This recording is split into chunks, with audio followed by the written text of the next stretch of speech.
Sud Radio, les clés d'une vie, Jacques Pessis. Sud Radio, les clés d'une vie, celle de mon invité. Vous n'avez jamais cessé d'être un symbole de la force et du courage face aux épreuves de la vie. Vous voici face à une nouvelle, vous éloignez de la scène, ce qui ne va pas vous empêcher de continuer à travailler et surtout à assurer que c'est beau la vie. Bonjour Isabelle Aubray. Bonjour. Alors c'est vrai que vous étiez une des premières invitées des clés d'une vie, la 12e je crois. Maintenant nous sommes au numéro 1126. Ah, magnifique. Mais c'était le début de votre tournée d'adieu qui va se terminer je crois le 19 mars. Oui. Et on va en parler longuement. Tournée d'adieu provisoire parce que vous avez d'autres projets. Bien sûr. Mais vous avez un tel parcours qu'il faut le raconter à travers des dates clés. Et la première que j'ai trouvée, c'est le 13 novembre 1958. Écoutez. Aux amis, aux voisins, bye bye.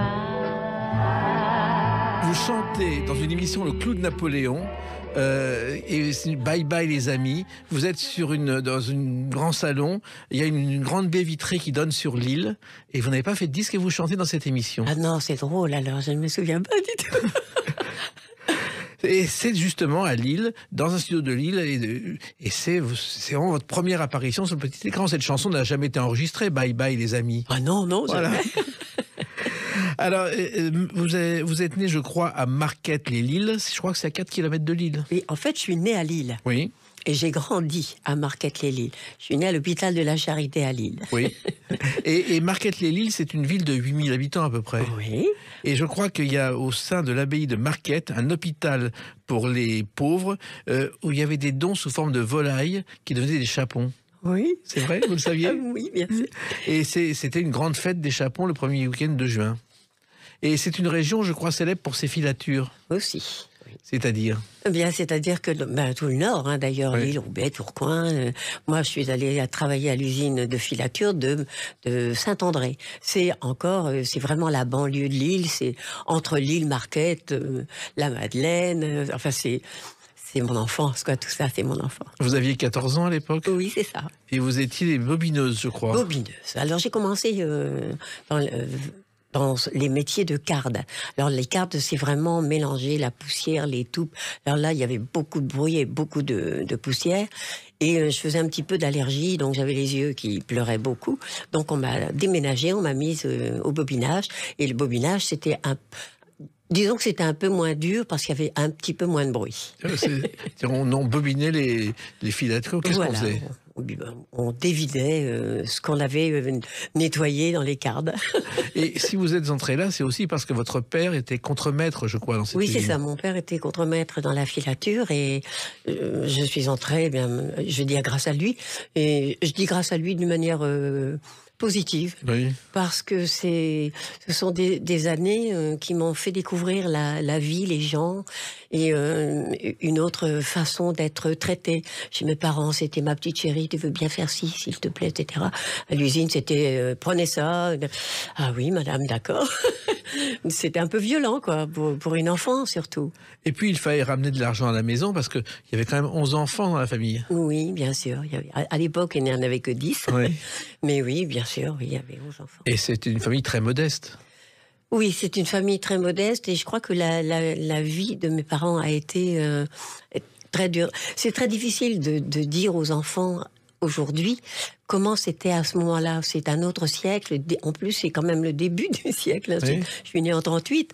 Donc, il n'y avait pas de couches à jeter. C'était tous les jours laver les couches, nettoyer les couches. Et quand même, quand je suis née, mon frère, le précédent, était né 13 mois avant moi. C'était extraordinaire. Et pour les parents, c'était très, très dur parce qu'il n'y avait pas de quoi acheter du linge, ni acheter des couches. Il fallait les nettoyer au fur et à mesure. Et quand les enfants se suivent comme ça d'un an, 1 an et demi, 13 mois, pour mes parents, c'était une vie très, très dure. Mais c'était une vie tellement ensoleillée par le sourire et l'amour de mes parents. C'était 2 amoureux, donc on n'a pas subi leurs difficultés. On l'a vécu, on l'a regardé. Moi, je me souviens très bien que quand je suis entrée à l'usine, je savais qu'il fallait que je travaille à l'usine. Parce que ce petit argent-là, c'était vraiment un supplément au programme indispensable. Alors, il se trouve aussi que votre passion à l'époque, c'était le sport. Vous étiez une grande sportive, Isabelle Aubray. De toute façon, dès qu'il fallait bouger, moi j'étais pour bouger. Et le sport, en plus du fait que j'aimais bouger, je faisais des petites compétitions. Ça ramenait de la vaisselle, des verres. Et dans une famille nombreuse, les verres, la vaisselle, ça voltige. Donc, je ramenais quelque chose à la maison. J'avais toujours l'impression que c'était important d'être participante. Oui, je crois que vous avez été championne de France junior de gymnastique. Oui, c'est ça. C'était des barres parallèles, c'était des mouvements, ça? Oui, les barres parallèles, les barres asymétriques, les barres parallèles, j'aimais bien ça. J'aimais aussi les anneaux à l'époque, en tout cas. Moi, j'en ai fait. Et je me souviens qu'à une compétition, le juge m'a dit, je ne peux pas vous donner 10 sur 10, mais je vous donne 9,90. Et puis, il y a eu la chanson vous a marqué. Dès l'âge de 2 ans, vous écoutiez cette chanson, Isabelle Aubray.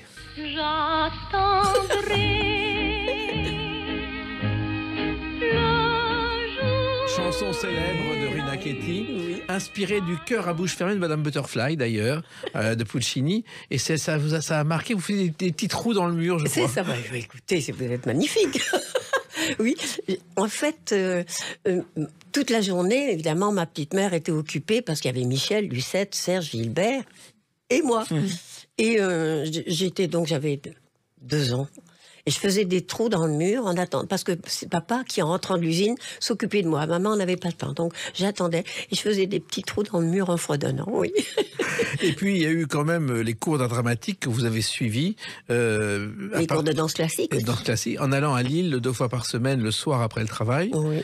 Et un jour, il y a un professeur qui vous a conseillé de participer à des concours d'amateurs, je crois. En fait, il ne me l'a pas conseillé. Il faisait partie du jury, comme c'était c'était un édile de la ville, quoi. C'était un homme important et il a été étonné de me voir chanter. Et en fait, quand j'étais à l'usine, quand j'arrivais au conservatoire, j'étais encore pleine de la poussière de l'usine. J'avais beau me brosser les cheveux, c'est que j'arrivais en retard au cours, en me brossant les cheveux comme je pouvais. Et j'arrivais évidemment fatiguée. À l'époque, c'était 9 heures d'usine, debout devant ce métier qui faisait quand même beaucoup de bruit. Et je sentais qu'il avait une certaine tendresse pour cet enfant que j'étais. Et quand il m'a vu participer à ce concours de chant, il m'a dit, mais voilà, on va vous sortir de l'usine. Je vais vous présenter au directeur de Radio Lille. Et ce monsieur s'appelait Jacques Navadik. Oui. Et que j'ai retrouvé des années après au Luxembourg, puisqu'il était devenu directeur de Radio Luxembourg. Mais c'est extraordinaire la vie quand on y pense.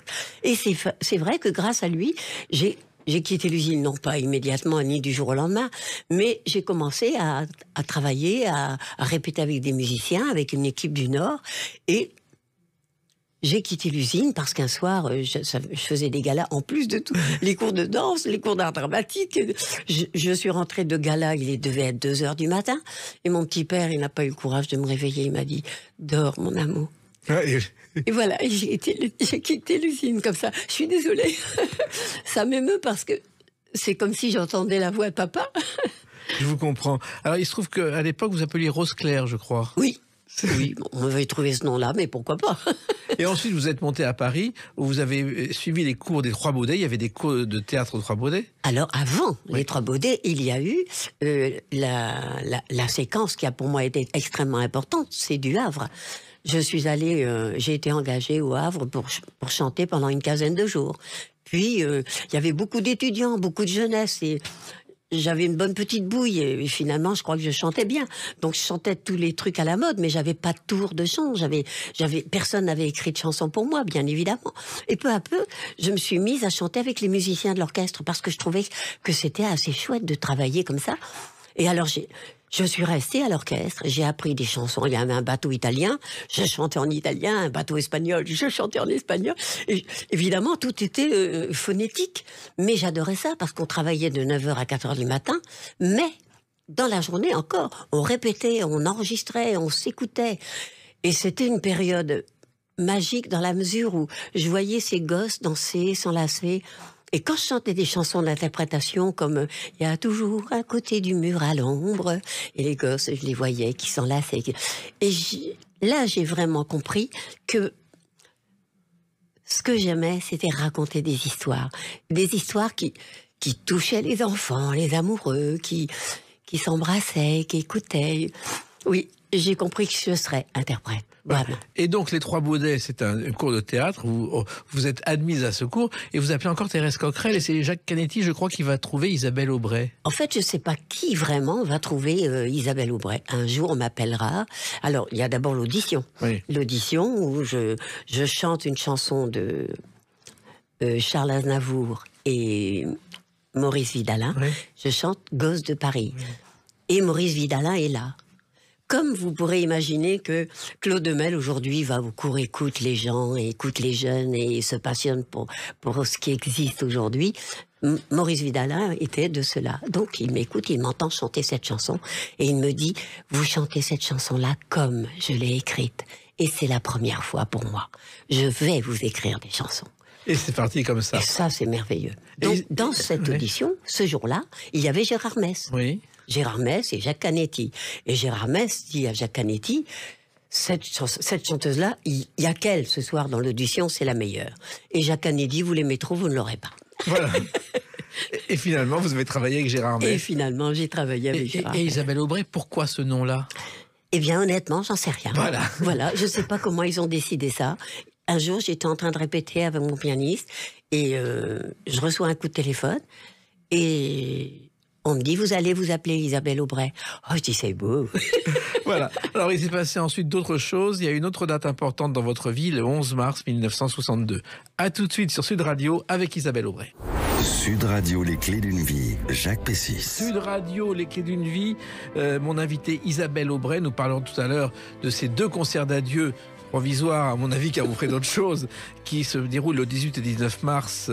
Et là, on parle à Marquette-les-Lilles. À Marquette-les-Lilles. Dans une salle qui s'appelle Isabelle Aubray. Absolument, depuis 2 ans. Je suis tellement fière. Alors, le 11 mars 62, c'est un journal télévisé où un journaliste, Jean-Pierre Lannes, a un scoop. Vous lui révélez que vous avez représenté la France au Grand Prix Eurovision avec cette chanson.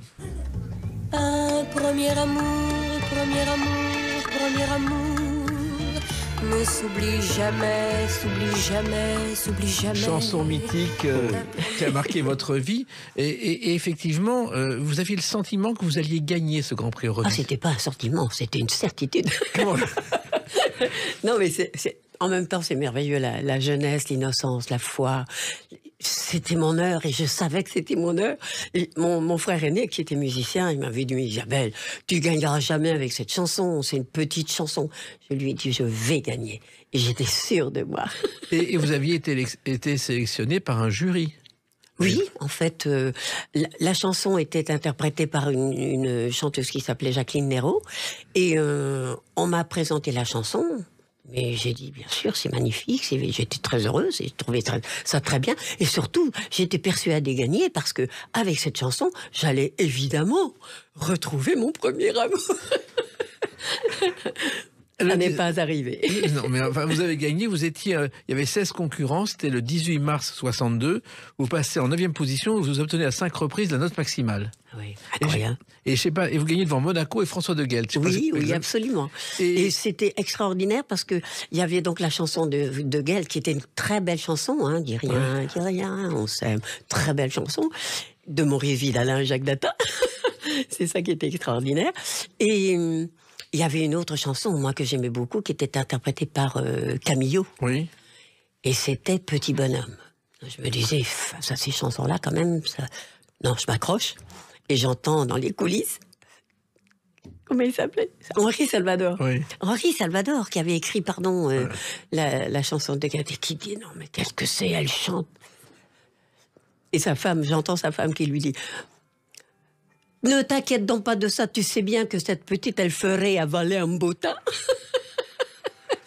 Et c'est un très joli souvenir, oui. Et je ne sais pas si vous vous en souvenez, Isabelle Aubray, mais à l'entracte, il y avait Achille Savata, absolument. qui se présentait comme le 17e candidat représentant le Zavatland. Oui, je me souviens, oui.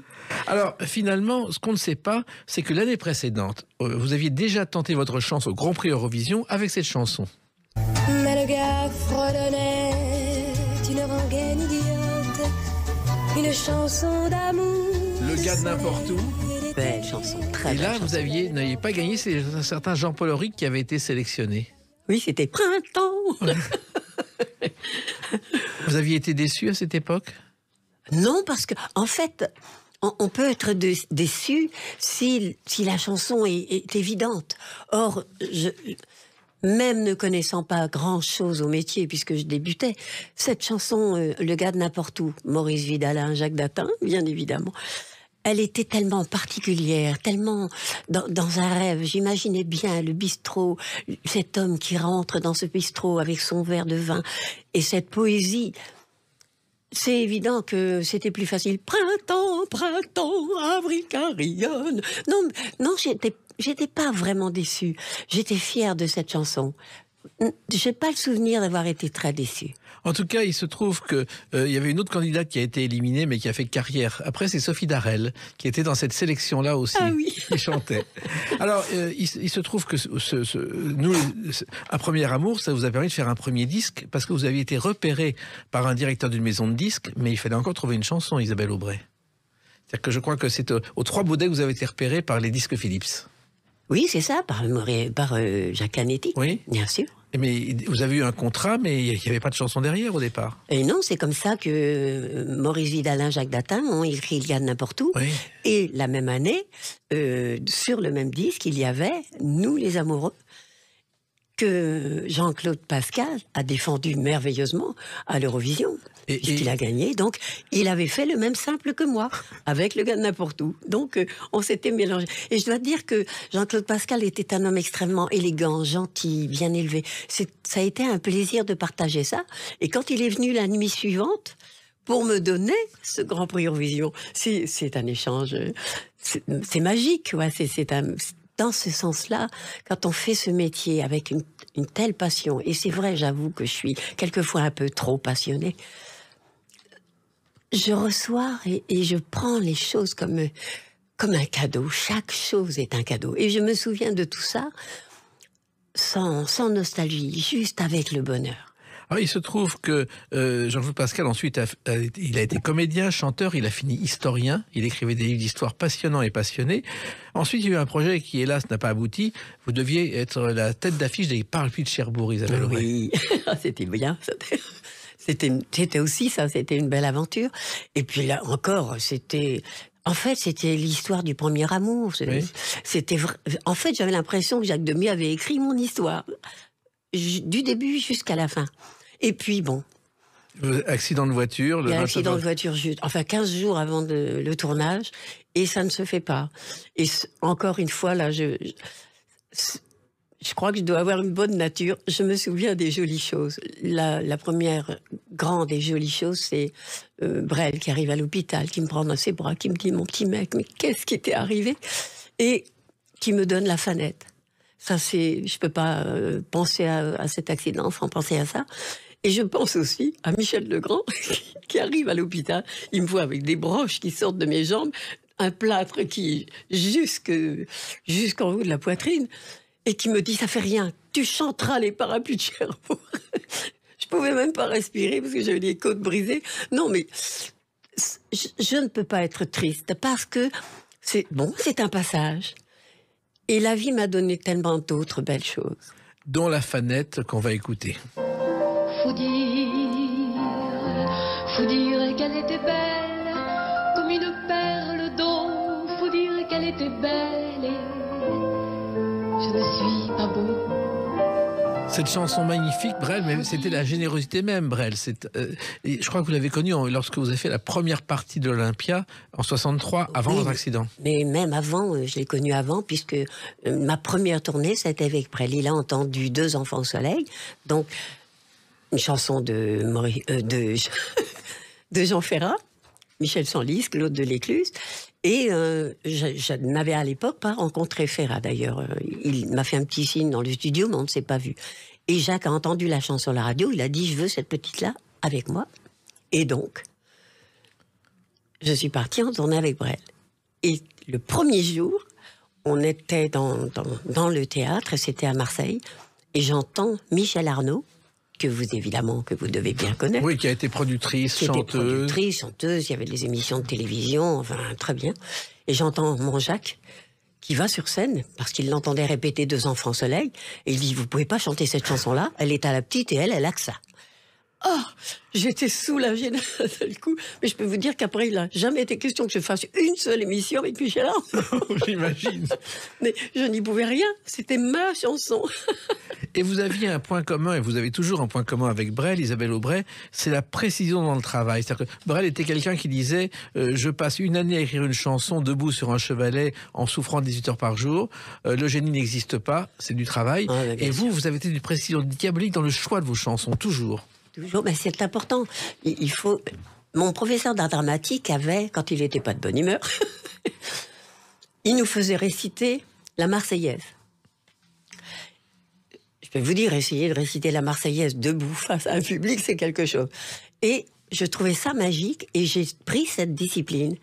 Quand je recevais une chanson, quand j'ai reçu nombre de chansons, la dire tout haut, c'est le secret. Parce que vous savez, vous sentez, parce que vous le dites à votre voix. Après, il y a un musicien qui vient et qui met sa personnalité. Mais si vous trouvez dans le texte, en général, c'est bon. Et c'est toujours ce que vous avez fait, ce qui a marché. Ah oui, ça bon, attendez, heureusement, et Dieu merci, j'ai fait plein d'erreurs, je me suis trompée. Mais dans l'ensemble, c'est un examen imparable. Voilà. Il y a eu beaucoup d'autres chansons et il y a un auteur qui a marqué votre parcours et il y a une chanson étonnante aussi qui lui rend hommage. On va en parler à travers une autre date, le 17 octobre 1986. À tout de suite sur Sud Radio avec Isabelle Aubray. Sud Radio, les clés d'une vie, Jacques Pessis. Sud Radio, les clés d'une vie, mon invité Isabelle Aubray. 18 et 19 mars, les concerts d'adieu à Marquette-les-Lilles, cher à votre cœur. Et puis une date importante, le 17 octobre 1986. C'est la première fois qu'on voit un clip d'Isabelle Aubray à la télévision avec cette chanson. Il vit au pied de sa montagne, il vit pour un brelan de dames.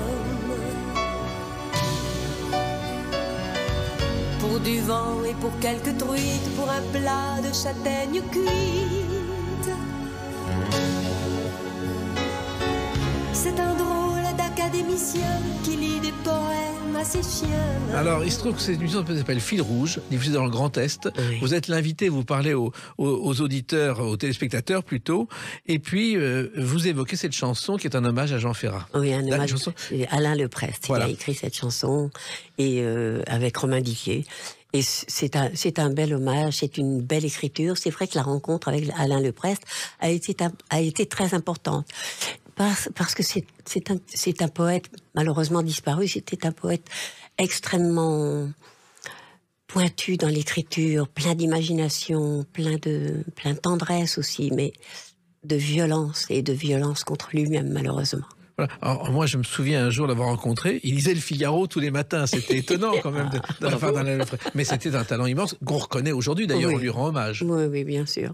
Alors, Jean Ferrat, effectivement, c'est tonton, le Oui. compagnon de texte, un ami de toujours. Oh, mais bien sûr, là, quand on s'est enfin rencontrés, je dis enfin parce que c'est finalement assez tard qu'on a réussi à se rencontrer. Enfin, c'est largement après l'accident de voiture, parce que évidemment l'accident de voiture m'a mobilisé beaucoup de temps. Ouais.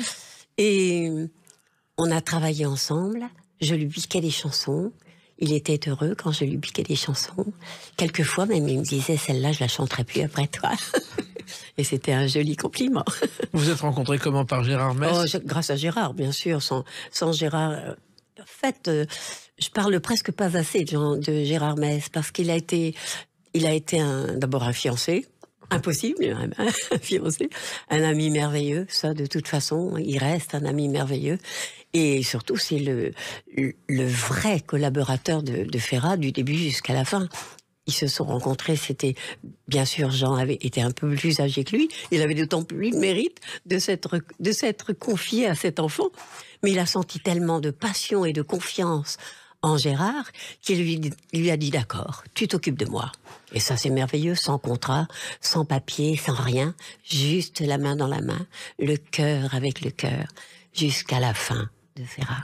Et ça c'est C'est une très belle histoire. Et c'est unique sans doute dans l'histoire de la chanson française. Oh, ça, certainement. Vous vous souvenez de votre première rencontre avec Jean Ferrat? Où c'était? Dans le bureau de Gérard Mess? Non, c'était par petits coups, donc on ne se rencontrait pas vraiment.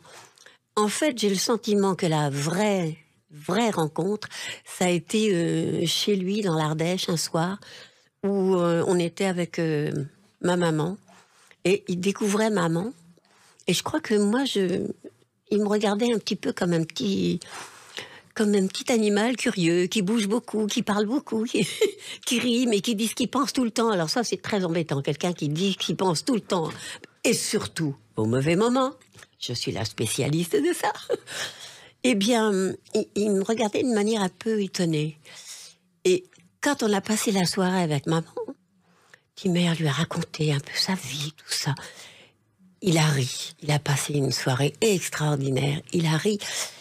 Et je crois que ce jour-là, il s'est dit, elle est bien la fille de sa mère. Et là, vraiment, j'ai senti qu'on se rencontrait pour toujours.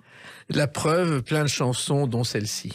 Il s'appelait Jean-Pierre, Natacha ou Samuel. Certains priaient Jésus, Jéhovah ou Vishnu. D'autres ne priaient pas, mais qu'importe le ciel.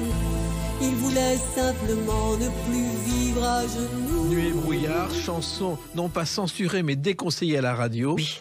Après un documentaire d'Alain Resnais qui a été censuré et interdit au Festival de Cannes parce que il fallait faire la réconciliation franco-allemande. C'est ça, oui, voilà. Et cette chanson a été un événement. Ça a été extraordinaire. Plus qu'un événement. Tous les jours, au hit parade, les gens téléphonaient, et ils voulaient la chanson à la radio, et c'était magnifique, émouvant, et je pense que ça a été très bouleversant pour Ferrat. Ah bon? Parce que, bien sûr, il a perdu son père, donc. Et cette histoire, c'était un peu la sienne. Donc, il l'a écrite avec ses tripes. Et quand je l'ai entendue, cette chanson-là, c'était la même année que C'est beau la vie. Oui. Donc, bien sûr, on s'était rencontrés. Et tonton était à ce moment-là pas du tout d'accord que je chante ça. Isabelle, toi, c'est pas Nuit et brouillard, c'est pas cette violence, c'est Deux enfants au soleil, Les amants de Vérone, La Fanette, tout ça, c'est bien. Et moi, je trouvais que justement, parce que j'avais cette blondeur, cette fragilité, c'était encore plus fort que je la chante. Je ne le regrette pas, parce que aujourd'hui, personne ne chante cette chanson-là. Or, je trouve que c'est un témoignage important. À cette heure où on dit que ça n'a pas existé, qu'on essaie de mettre le doute sur ces événements, je suis contente de continuer à dire non, c'est pas un doute, faites attention, et on est toujours à la merci des assassins. Oui, et les camps de concentration à Radio Londres, on a découvert leur existence en 1943 par un témoignage de quelqu'un qui s'était évadé, sinon personne n'était au courant. Incroyable. Et en 65, quand cette chanson sort, finalement, la guerre, on en parle comme ça, mais c'est pas encore rentré dans l'histoire. Non, pas comme aujourd'hui. Et c'était un événement que d'oser chanter Nuit et brouillard. Oui, bien sûr. Alors, est-ce que vous pensiez à l'époque que Jean Ferrat serait étudié dans les écoles? Vous savez, on pense pas comme ça, en fait. Quand on fait ce métier, on n'imagine pas que telle ou telle chose va arriver. On découvre les événements au fur et à mesure, et on est fier et on est heureux. Et c'est vrai que pour moi, c'est essentiel, parce qu'il a dit des choses qui étaient très importantes. Alors, il y a une chanson qui est étudiée aujourd'hui dans tous les collèges, chanson que vous avez interprétée, un classique de Georges. Pourtant que la montagne est belle, comment peut-on s'imaginer en voyant d'un vol d'hirondelles que l'automne vient d'arriver? Chanson magique, universelle. Puis c'est tellement merveilleux d'entendre les gens chanter avec nous. Et à l'époque, encore une fois, ils protestaient, ils se battaient pour les paysans. Et Dieu sait qu'aujourd'hui, ces pauvres gens ont de telles difficultés, c'est tellement hallucinant, alors qu'ils cherchent à nourrir les hommes, tout simplement.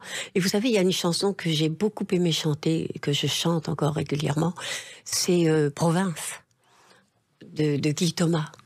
Non, pardon, de Franck Thomas.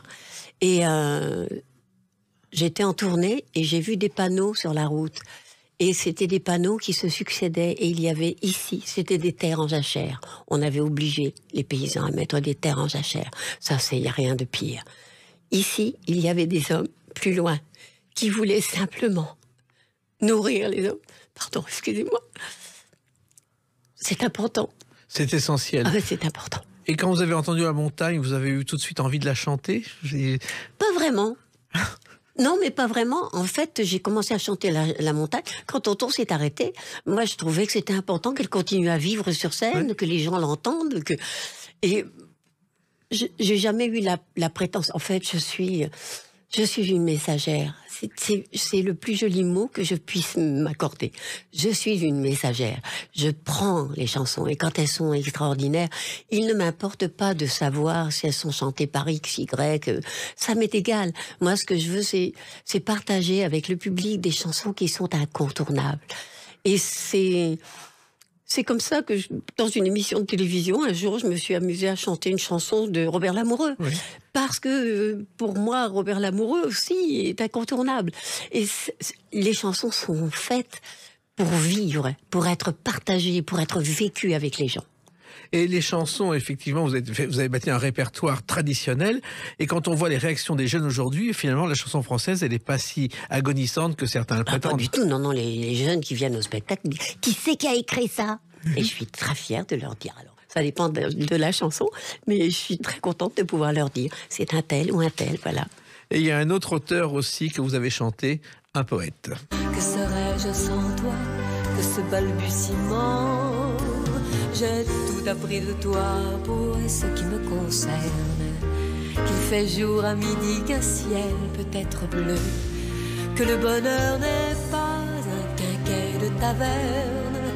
Tu m'as pris par la main dans cet enfer moderne. Que serais-je sans toi, Louis Aragon? C'est merveilleux de chanter Aragon, je peux vous dire, c'est merveilleux. En plus, c'est vrai que Ferrat est un mélodiste, mais vraiment exceptionnel.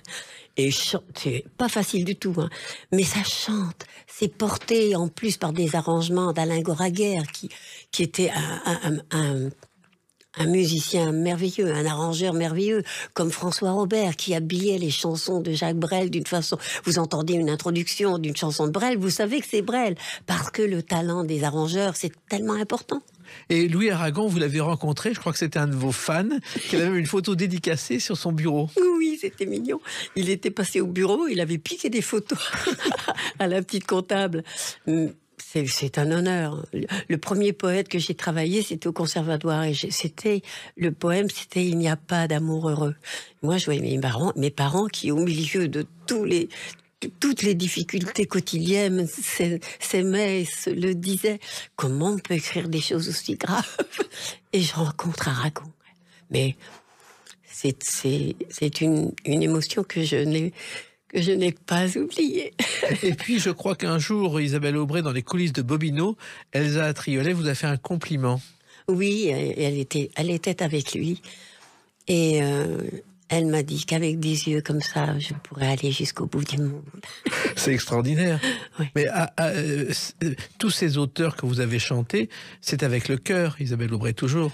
C'est impossible de faire autrement. De toute façon, ils écrivent avec le cœur. Si vous prenez pas avec le vôtre, vous perdez l'affaire. Il y a Gainsbourg, Barbara, vous avez chanté tous ceux qui sont mythiques aujourd'hui. Bien sûr, oui, bien sûr. Et Gainsbourg, je l'avais rencontré, j'étais chanteuse d'orchestre au Club du Vieux Colombier. Et il était, lui, artiste reconnu déjà. On a fait connaissance ensemble déjà. C'était Je garde un très bon souvenir. On allait voir des expositions de peinture, des sculpteurs. Et c'était un homme. C'était avant Gainsbourg, mais j'aimais bien celui-là, oui. Oui, c'est Trenet qui a dit un jour « Gainsbourg a tué Gainsbourg pour se venger de l'avoir créé ». C'est une belle phrase. Et puis Bachung, la première chanson de Bachung, c'est vous qui l'avez interprétée. Oui, mais on ne s'est jamais rencontrés.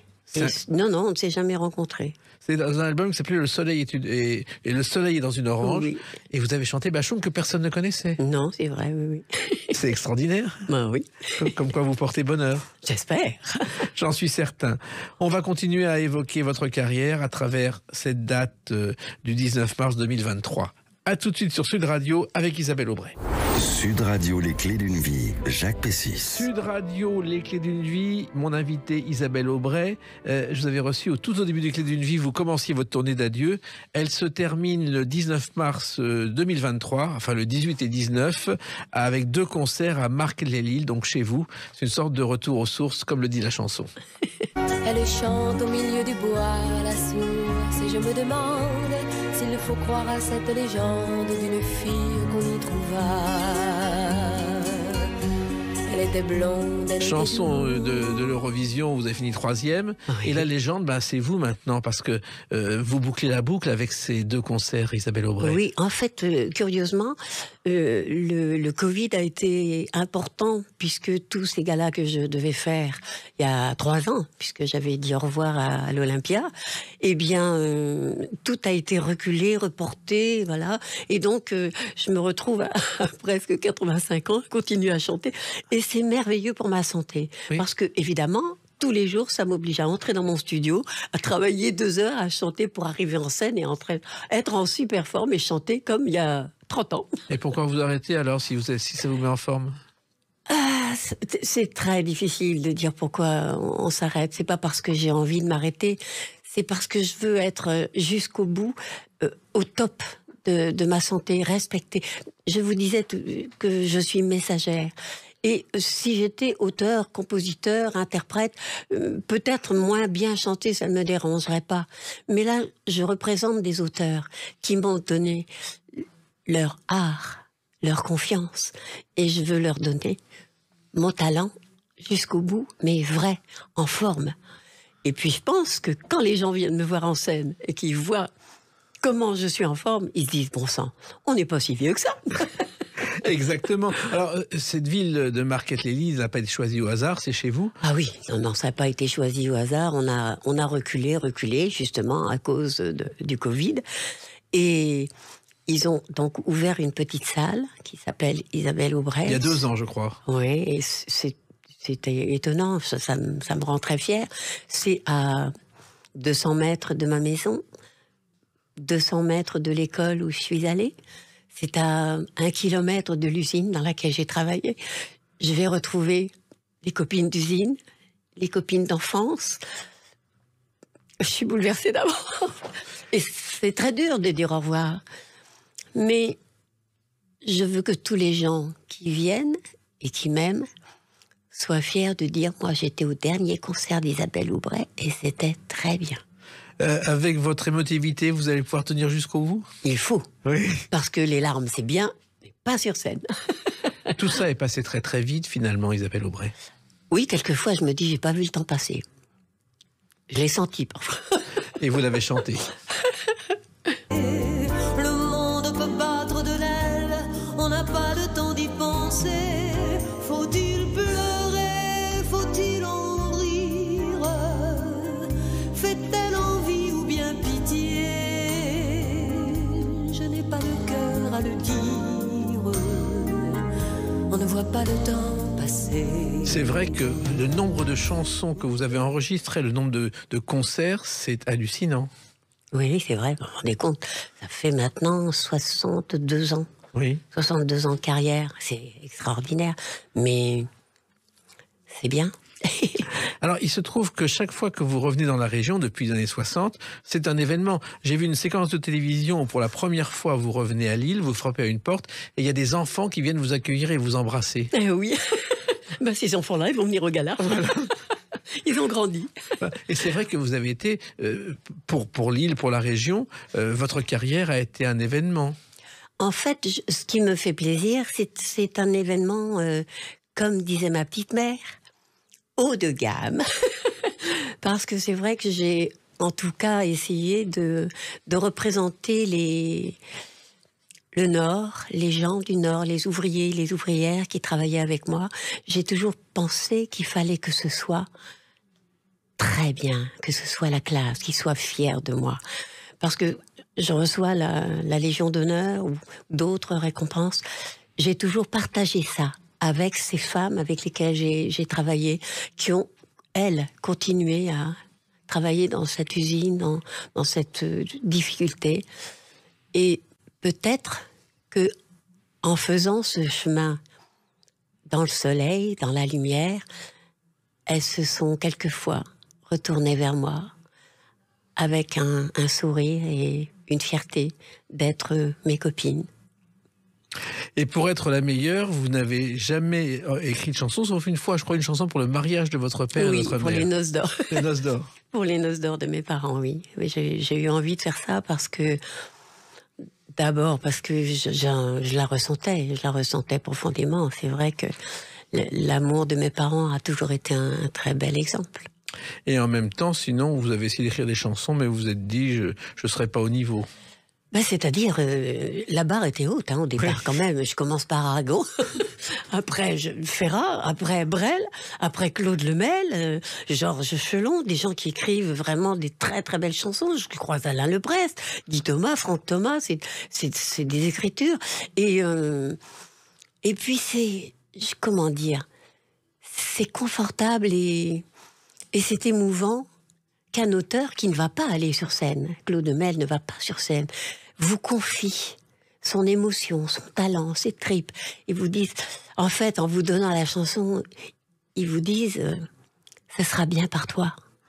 Et c'est bien. Alors les enfants aussi, vous avez une génération d'enfants vous adorent et se souviennent de cette chanson. Polly, Polly, Polisson, disait le petit garçon, si tu veux la liberté, moi je vais te la donner. Polly, un feuilleton midi des années 60, vous avez fait le générique. Vous avez Oui, absolument, oui. Mais c'était charmant. J'ai d'ailleurs adoré enregistrer pour les enfants. Voilà. Et Polly d'ailleurs était un poney pas du tout apprivoisé. Il ne pensait qu'à partir et les machinistes devaient prévoir des cordages pour l'attacher pour éviter qu'il s'enfuit. Et on devait, à chaque fois, fallait le tirer par la crinière pour l'entraîner dans la bonne direction pendant le tournage. Et il y avait un autre feuilleton aussi qui a marqué une génération, c'est Saturnin le canard. Vous avez fait aussi la voix du générique. Oui, je pensais pas que je deviendrais un petit canard boiteux, moi, plus tard. mais c'était la première série pour enfants et qui est devenue un succès aux États-Unis sous le nom de Dynamo Ducks. C'était des vrais canards. Oh, c'est trop. C'est extraordinaire. Oui. Et c'est vrai qu'à l'époque, les chansons pour enfants, il y en avait très peu. Oui, pas c'est autant vrai. qu'aujourd'hui. Oui, c'est vrai. Et il y a eu votre carrière internationale, parce qu'on ne le dit pas assez, mais vous avez chanté au Canada, en Algérie, à Cuba, en Pologne, en URSS, en Allemagne, en Finlande, et surtout au Japon, Isabelle Aubray. Oui, et là, j'ai eu un prix extraordinaire, la meilleure chanteuse et la meilleure interprète, 2 prix, la meilleure chanteuse du monde et la meilleure interprète du monde, avec une chanson d'Alain Goraguer et Claude Lemel, et la chanson s'appelait « Aimer ». Voilà. Et c'est vrai que c'est une très belle chanson. Et dans le jury, il y avait Juliette Gréco. Et comme j'ai gagné à l'unanimité, je pense que Juliette a voté pour moi. Mais aller au Japon, c'était un événement. C'est-à-dire que vous êtes devenue une déesse vivante au Japon à travers ces je ne serais pas jusqu'à dire que j'étais devenue une déesse vivante. Mais disons que c'était bien aussi de représenter cette chanson traditionnelle-là au Japon. Oui, parce que les Japonais adorent la chanson française. Absolument, ils aiment la poésie. Ils aiment beaucoup plus la poésie qu'on j'étais mignonne quand même. Et puis, justement, cette chanson que vous avez évoquée tout à l'heure, elle fait partie de vos classiques. La même innocence les faisait trembler devant le merveilleux, le miraculeux voyage de l'amour, de 2 enfants au soleil, ça c'est incontournable. Ah oui, c'est incontournable. Et ce qui me rend fière, c'est que justement parce que je travaille tous les jours, cette tonalité, c'est la même aujourd'hui pour moi. Je chante toujours cette chanson-là dans la même tonalité. Je n'ai pas descendu d'un étage. Mais ça, c'est... Il n'y a pas de miracle, comme disait Brel, il n'y a pas de miracle, il n'y a pas de génie, il y a du travail, beaucoup de travail. Alors maintenant, parce que bon, vous arrêtez la chanson, mais vous n'allez pas vous arrêter de travailler, Isabelle. Non, je ne vais pas arrêter de travailler. J'avais il y a quelques années, quand tonton est parti, écrit un livre avec Richard Canaveau sur la vie, ma vie, disons. Et j'ai eu envie de le lire, mais comme je vous parle, pas de le lire d'une façon sérieuse. Non, je la lis comme dans la vie. Et y inclure des chansons, justement des chansons qui ont eu une importance pour moi. Et quelquefois des chansons qui n'ont pas du tout eu le succès que j'espérais. Ou est-ce que j'ai vraiment espéré du succès? Je peux pas dire ça, c'est pas vrai. J'ai espéré simplement être entendue. Écoutez, vous ne m'écoutez pas. Ça, c'est un texte de Jacques de Bronckart. C'est important de se dire ça. Écoutez, vous ne m'écoutez pas. Soyez attentifs aux auteurs. Soyez attentifs aux artistes. Ils ont tellement besoin d'amour. Tellement besoin. Et puis, vous pourriez aussi faire du théâtre. Vous avez joué dans les monologues du vagin. On vous imagine très bien dans une pièce de théâtre aujourd'hui. Pour l'instant, j'ai pas trouvé vraiment quelque chose qui me convienne. Je veux un personnage important. Je veux un personnage qui soit fort, qui soit généreux. Et peut-être drôle. Mais pas n'importe quoi. Je serai aussi exigeante que pour les chansons. Et puis un jour, vous avez dit que vous rêviez de jouer une grand-mère au cinéma. Ça pourrait arriver ce jour-là? Ah bah, c'est le moment ou jamais. Voilà. Vous avez plein de possibilités, plein d'envies. Je suis très vivante. Oui, et vous ne changerez rien. Ah non, je vais rien changer à ça. Et il y a une chanson d'ailleurs qui est dans un film, et cette chanson, elle a été chantée par Catherine Deneuve, je crois. Oui, c'est vrai. Et vous l'avez chantée, et c'est aussi un classique. Que c'est beau la vie. Le jazz ouvert dans la nuit, sa trompette qui nous suit dans une rue de Paris. Que c'est beau la vie. La rouge fleur éclatée d'un néon qui fait trembler nos deux ombres étonnées. Que c'est beau la vie. Alors, dans Potiche, le film, Catherine Deneuve chante, mais en fait, c'était une scène tout à fait différente dans la version de Jacqueline Maillan, et la chanson a été reprise par Catherine Deneuve dans le film de François Ozon, à votre grande surprise. Ah oui, ça a été une grande surprise. Et en même temps, c'était attendrissant, parce qu'elle a pris ma place dans les parapluies de Cherbourg, Oui. fort bien d'ailleurs, il faut le dire. Et tout à coup, je la vois et je l'entends chanter C'est beau la vie. Vous voyez, la vie, c'est plein de surprises, plein d'étonnements et d'émerveillements. Oui, c'est beau la vie. Je pense que ce sera mon hymne définitif. Oui, et d'ailleurs, un jour, vous avez dit que certains n'imaginent pas le plaisir qu'on a de se lever le matin et de marcher. Vous avez dit Se ça. lever le matin, poser le pied. Alors, il y a des jours, ça marche moins bien. Oui. Mais c'est vrai, se lever le matin, poser un pied, le deuxième, marcher, je marche. Quand on en a été privé pendant des mois, quelquefois des années, c'est extraordinaire. Comment pourrais-je ne pas dire le matin, c'est beau la vie même quand tout va mal. Il y a des moments où tout va mal, comme tout le monde. Mais c'est vrai, la vie est belle et il faut se battre pour qu'elle le soit. Eh ben, je suis sûr que vous allez continuer à vous battre, à avoir plein de projets. Ouais. De toute façon, 18 et 19 mars, je suis convaincu que ça va être un immense moment d'émotion à Marc-les-Îles, dans la salle Isabelle Aubray, Oh oui. où on va vous entendre chanter. Et puis, vos autres projets, vous reviendrez en parler dans les clés d'une vie. Non, évidemment. Eh ben, je vous attends. À bientôt. À bientôt, Isabelle Aubray. Merci. Les clés d'une vie, c'est terminé pour aujourd'hui. On se retrouve bientôt. Restez fidèles à l'écoute de Sud Radio.